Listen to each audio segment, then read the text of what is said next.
Hey, everybody, welcome to episode 5 of Behind the Machine. On this episode, we're talking about a good topic, which is huge because we're talking about tips to conduct a great interview. And the best person we could have talk about this is one that our clients talk about all the time that knows how to really get them the story that they need that will engage the audience that you're targeting. And that is our VP of production here at VeeKast, Daniel Alfonso. What's up, Daniel? Hey, what's up, everybody? Thanks for coming back this week. Let's dive into it and let's kind of spill some of the secrets, right? And I want people to kind of go away from this really having some tool sets in their bag that they can use if they're doing their own interviews. Yeah, I think first of all to kind of give a little bit more of a context for people watching is um what we're referencing specifically is, when you have an interview component in your video. So like you have a somebody from your team or the CEO, or maybe it's yourself that has to deliver a lot of speaking content that'll be used in your video. For the people that are prompting that person, there has to be a certain way to do that effectively so that you get natural responses from people, because that's what connects the most, and that's kind of like our bread and butter. Our motto is to do things in a more natural way here at VeeKast. But in order to get somebody to say something naturally and also informative and not too much jargon and not too verbose and not cutting themselves off every 2 seconds because they doubt themselves and they say, "Oh no, that was bad. No, I don't want to keep talking." You know, there has you have to be able to set the scene and guide them in a certain way to get the best. All right, cool. So So let's talk about and go into, I guess, some sort of the early parts of it. The start. I know when people get there, and I know it's important for people to be comfortable and for people to get into it, but really having ensuring that they come at the right mindset. it may seem like a small thing, but the lead up to the day actually counts for something when it comes to this too. So there are two schools of thought with this, but for over 10 years here, we've been doing it one way, mostly. So a lot of our clients say, "Send me the questions because I want to let my people know what they're going to be asked ahead of time." Usually, and this is even from Donvil's philosophy when I first started with him, usually we're trying not to do that, because if you do that, then they overthink every question and every answer, and they also um sometimes like rehearse their answers, like to the point where it's like robotic, and then that doesn't, that's not going to connect with your viewers, and it's not going to come out to an effective video. So we usually say don't do that. And so then how do they say, well, then how are they going to know, how are they going to be ready, how are they going to be prepared if they don't know the questions ahead of time? I think that one thing that is really helpful for a lot of people that I've seen over the years is offering a quick 5-minute phone call with each of the planned speakers, or for any of the speakers that are willing to receive that phone call in advance. So it's a touch point, an introduction to, hey, I'm the person who's going to be interviewing you. So they at least feel like it's not a stranger, if you develop some type of a conversation there. And then you're also letting them ask any questions or reservations that they have about the day, and then you can quell that on that quick little 5-minute phone call with them Yeah, before the shoot day. absolutely. And the point I would add to that for everyone watching is it's important to maintain authenticity. And that's what we're trying to aim for in most of the time when we don't send questions to interviewees. Because as Daniel said, they almost always rehearse the answer in some way, shape, or form. Even if they haven't rehearsed word for word, they're planning it out too much in their mind. And so as they're trying to deliver the answer to that question, it doesn't come off authentic, and it's hard to then break away what you've been rehearsing in your mind all night. And that's what happens sometimes. So even if you tell them don't rehearse the answer, 9 times out of 10, and we know this, we've been doing this for a long time, they almost always rehearse the answers. So sometimes our clients are asking us, hey, send us the questions. And we're like, if you are forcing us to do that, we will. or we'll do whatever you want us to do, but we heavily recommend against it because it's just not going to come off authentic. And the audience, you got to remember this, for all of you watching, is they can feel authenticity off the bat. I made a video last week, actually, Danny, a short that will probably be a separate piece, but it's one of the things I talked about authenticity in there. And one of the ways that is usually maintained that I sometimes talk to clients about when they're thinking about an interview is pauses and looking up in the sky and hands on the chin, all lends to the idea that we didn't pre-think this answer. We're actually answering authentically what we know in the moment. And pausing our arms or looking up certain things we can clean up in the edit. But those kind of things that you do when you're given an authentic answer, you can't pre-plan for. And that's why it's important that it happens in real time.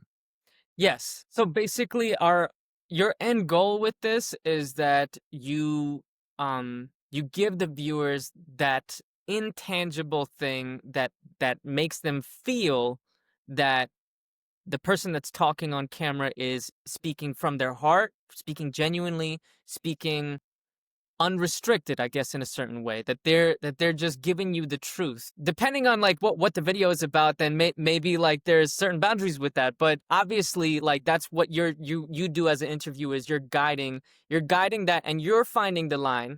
It's your responsibility to have the cutoff of where, when it seems like okay, they're going too much on a tangent, you're the one that reins it in. But the person on camera should not be trying to think about all of that stuff, because then they're too in their head. Yep. So if there's any like major tip overall that I would say is so crucial to conducting a good interview with a on-camera speaker is they need to trust you. And how do you do that? Well, you have to establish a level of authority and control from the very beginning to the very end, that you have got them. You are their support. You are Yeah. the expert. They're coming to you because they're saying, I don't know. Maybe some of them, they've never spoken on camera before. They're like, I don't know what I'm doing. They're looking to you to be the one to say when it's good, when it's not, when they should keep going, when they should stop. And so you should always continue to be that support and that boundary line. That's how you're doing that for them, and that calms them down. When you give them the affirmations or when you guide them through that, then they know that okay, they're like, I don't know, I have no idea with what I'm saying is good or not, but if the interviewer knows, if Danny knows, then I don't have to think about it. And so that's the essential quality throughout this whole thing. So Let's do it. we talked a little bit about the prep beforehand. Let me kind of wrap that up in a bow really quickly. So they whether it be email or on a phone call that you do with some of the speakers before the day to kind of quell their nerves, they're going to still want something. If you're not giving them questions, then they're going to say, okay, well, what is this about? So that's what is okay to do. You give them the objective of what they are talking about, and you give a lens of how their piece fits into the bigger picture of this video. If you give them those two things, then they are not surprised, and then they know what this is about, and then they don't feel like their head is in the clouds.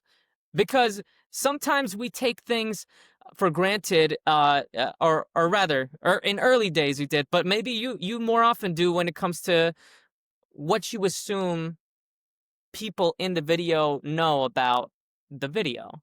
So like Yeah. sometimes you might just think, okay, this is like an important person who's going to speak in a big part of this video. I don't have to explain everything. They know what's going on. A Yeah. lot of times they might get dropped into this process like a couple days before the shoot. They had no idea what this was for. Sometimes they don't even know that like this is for like a video. Sometimes they're like, is this gonna be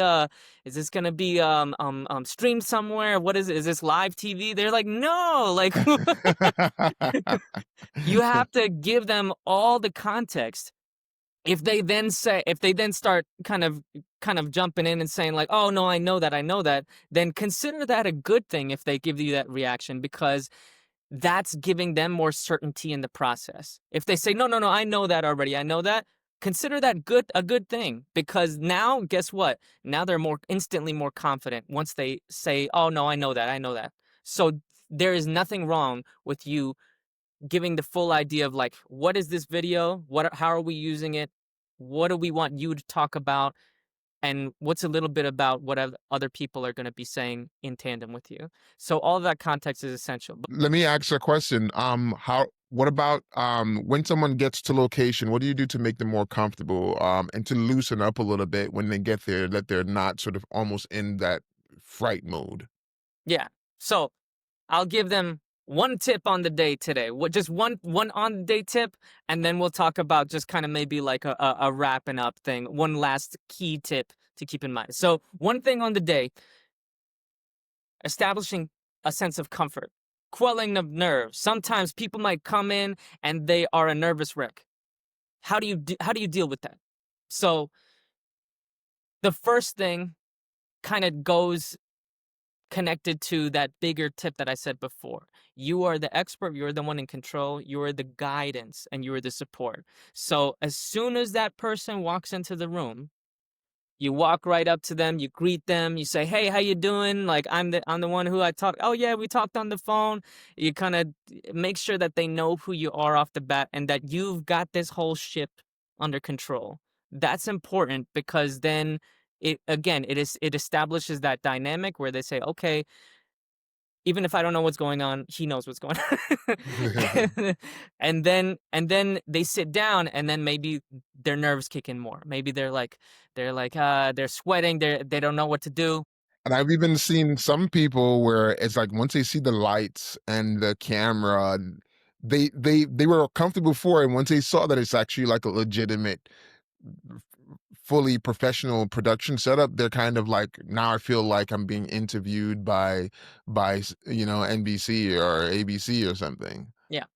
So sometimes again I always do a quick little mini like context of how we're doing this interview. Hey, just a reminder, now that you're sitting in front of here right now, uh stay looking at me, don't look at the cameras, like don't worry about all this stuff, we're just having a conversation. That's a good phrase that we lean on, is say we're just having a conversation, because ultimately that's the natural sounding way that this connects the most with viewers, is if is this natural way, is a conversation. So that feels good to them, and also telling them that this is all going to be heavily edited, that also calms down a lot of people, because they're and then and say what that means so that it's really clear to them, and say every time you say and I don't know, or you don't like the way that you said a certain part, we cut it out, we get rid of it. And sometimes when you say that, then that also is like, oh, Yeah. okay.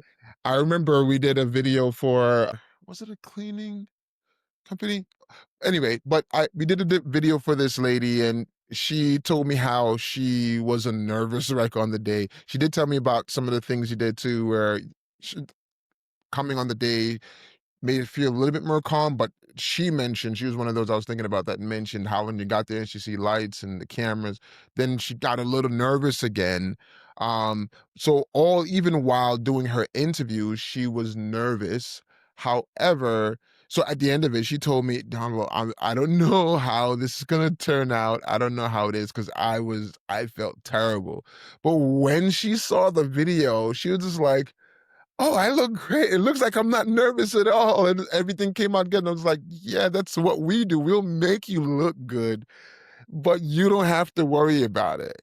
But that's just interesting, of that people should always remember, when we chop things up, we'll make you look good. You don't need to worry about looking good. And like Danny said, on the day, if Dan, say for example, if Danny's interviewing, he's looking for the things, and he's already thinking in his mind, that soundbite is good, that soundbite is good, even if you in between said or paused or maybe looked for too long, things of that nature. He's looking for what he needs for the cut, even if you don't see it.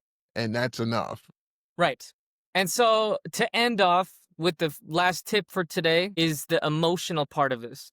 While you're in the mix of it, some people, they might actually have a strong start. You might get a good halfway into the interview and then they start doubting themselves, or then they start getting the nerves. So affirmations are so important.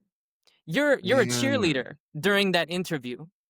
You're you're gonna hear them out. You let them speak their full answer. You don't interrupt them. Don't preemptively judge the answer. They might warm up to it and eventually get to something good. So don't cut them off. Let them get to the end. And if they cut themselves off, then you should also be, again, cheerleader, emotional support, saying, "Hey, I don't want to cut hear more. yourself off. Finish the sentence. It was good. It was perfect. You just had to end it." Lots of times that is true. It's like they're doing so much better than they think in their mind, but they stop themselves before they finish the sentence, and then it's like, man, like we were this close. So so you continue to affirm them, say, "Yes, finish your thought. I promise you it's it's going to be great." And as you're listening, even the eye contact, I focus on that so much. It means a lot of things. Not to go into a whole psychological tangent, but looking somebody directly in the eye and not and kind of continuing that contact and support throughout that whole thing is showing that you are interested in what they are saying. You are paying attention to the conversation. You are thinking of what follow-ups could come, and you're also supporting them emotionally, even in just that eye contact. You're letting them know, Mhm. "Hey, like, I'm not looking down at my phone because I'm thinking like, wow, this is a boring interview. Uh I'm not like constantly staring out into space like, is he even paying attention to what I'm saying?" Like, Or eye even contact. looking too long at whatever notes you have Yeah. or the next Yeah. question to ask. Right. Right. So that's something that if I have a list of questions even, I'm gonna try to memorize as much as I can before I get into the actual sit down so that I don't have to break that eye contact. Because that multiplies the trust level exponentially as the time goes on, that I'm not going down here or looking at my camera guy every 2 seconds. They forget where they are if you keep that eye contact. They Yes, forget just a that they're conversation. got all this stuff. Now it really is a conversation. So I'll leave you with that. Eye contact. Well, that's a lot of great info. I think there's a lot more I know you can get into. Yeah.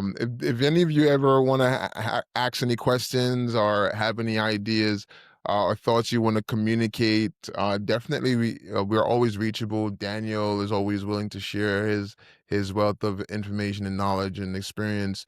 But yeah, I hope you guys got a good sense of tips, a good set of tips, a good set of tools that you can use in your toolbox as you're conducting your interviews for video production. And with that, thank you for watching. If you like this podcast episode, please like, subscribe, follow, and I'll see you guys on the next one. Peace out, y'all.